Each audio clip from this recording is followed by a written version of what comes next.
Greetings, salutations. It is Tuesday, March the 3rd, 2026. 16 days until the beginning of spring, and feeling pretty good. Took a little walk around the neighborhood, which was nice. Great way to wake up the brain. I'm noticing I don't need the coffee as quickly when I do that, so that's kind of cool. But otherwise feeling pretty good. Let's see, the trivia that you didn't know you couldn't live without.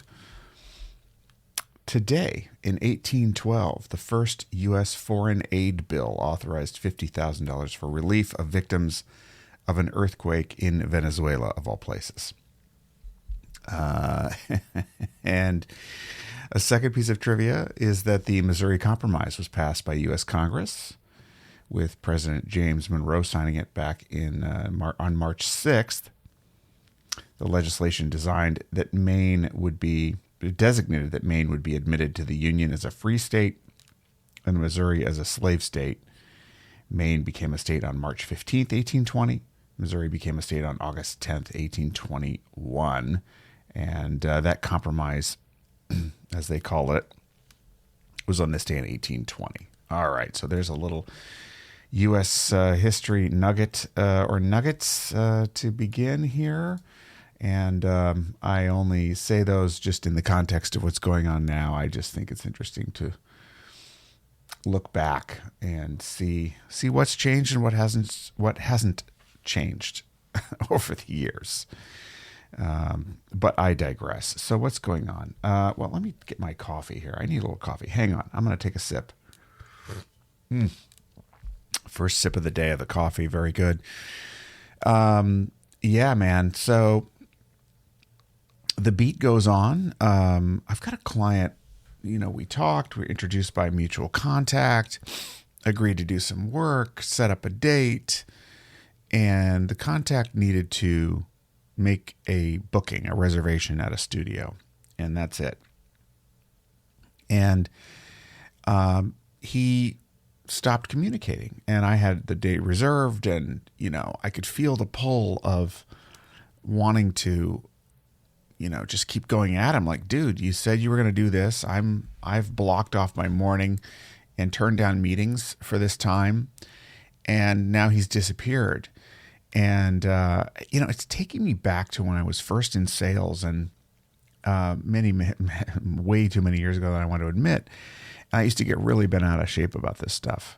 And what I would do is I would politely but pretty ruthlessly, follow up and essentially try and force a response. And the thing is that when you try and force a response in that context, what you'll get, if anything, will be more definitively no than you ever would have gotten before, because the person's not acting. The silence is communicating. That's what I never got, was that not saying anything is communicating.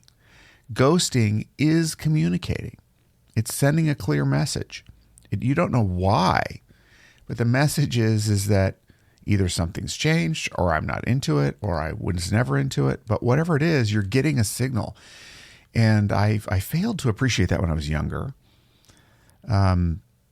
Because I just felt sort of a form of abandonment. Like, I've committed to you and now you've left me. And coming from a place of abandonment around this stuff is not effective. Doesn't feel very good. And also, people do things for a reason.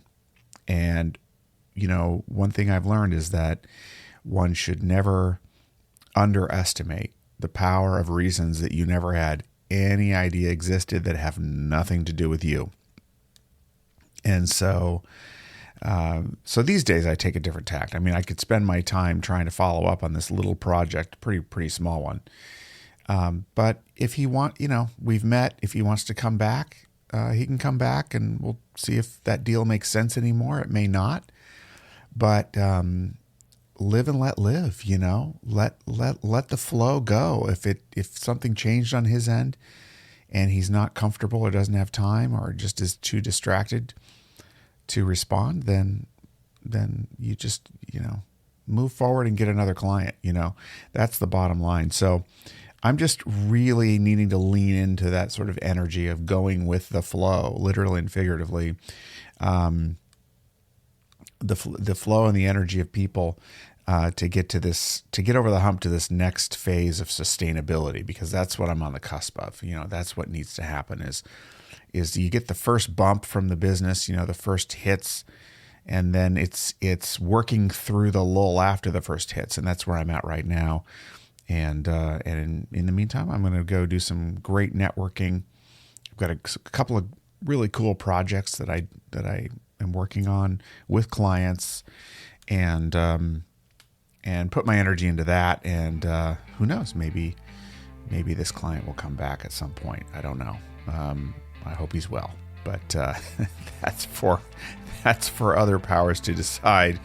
And knowing which is which it's just so important to being okay through these sort of periods. So I hope that helps you in some way. Who can you let go of? What expectation can you let go of? Really let go of to be able to move forward? That's the question. All right. I hope that was helpful. Have a great day. Thanks as always for listening. Be good to yourself and others, and we will check back again with you tomorrow. Bye-bye for now.